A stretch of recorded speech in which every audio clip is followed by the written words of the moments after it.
I want to welcome you back to our daily devotions. We've been talking with Dr. Walt Larimore about the physical, the mental, emotional, and the relationships that really affect our health. And we're going to go to even a deeper level now, and that's the spiritual level.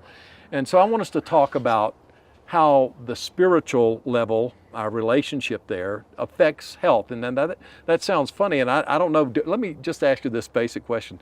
How does science view that? I mean, is there any kind of scientific evidence that there's a spiritual underpinning for our health? It's stunning. There's now over 4,000 studies in the medical literature that look at the relationship between positive spirituality and physical, emotional, and relational health. What those studies show is that there's an intricate and intimate relationship. People who are healthy spiritually have better physical, emotional, and relational health. By positive spirituality, which is a term that I coined in the medical literature, I define that two ways.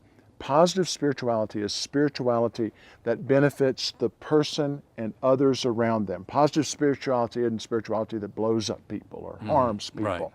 But it's healthful spirituality that results in the measurable fruit of love, joy, peace, patience, kindness, goodness, faithfulness, gentleness, and self-control, the fruit of the Spirit. So I can go into secular environments and talk about positive spirituality and the studies that show that people that have that do better physically, emotionally, relationally, spiritually.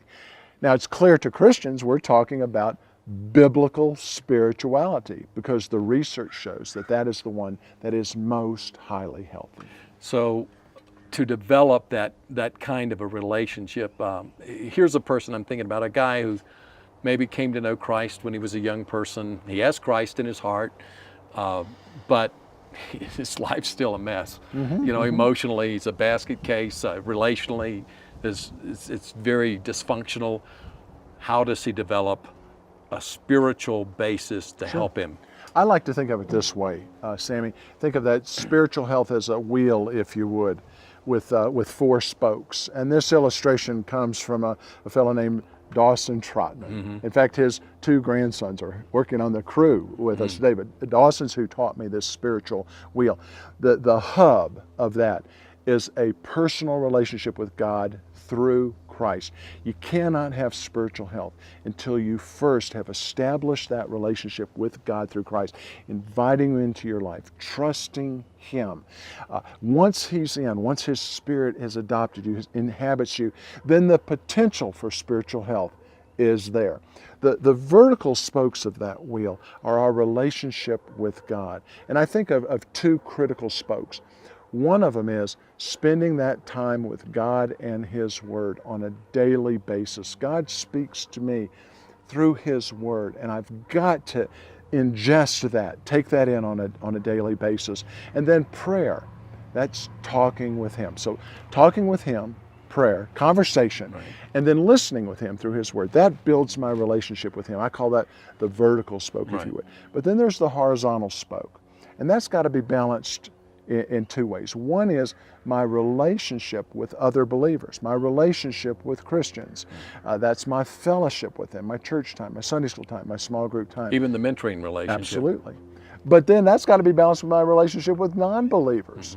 And the Bible makes it clear to me that I need to invest in both of those arenas. My spiritual health is dependent upon investing in people outside of the kingdom. Now, the Bible calls that evangelism, but it's relationships at work, and it's relationships with neighbors. And those four spokes together, in fact, in the assessment tool, we measure those to see if we come up short. And I find in my life, I have to reevaluate those spokes on a frequent basis to be sure I'm not getting out of balance. Balance is a key word here. The balanced life is a healthy life. And when I look at Jesus, He was the most balanced human being who ever walked the face of this earth. I mean, you just look at His life. I mean, there was so much balance, and sometimes people think it's contradiction. It's not contradictions, it's balance. And so I want to encourage you to develop that kind of a balanced life. Tomorrow we're going to talk about some things that may help you to develop that kind of spirituality.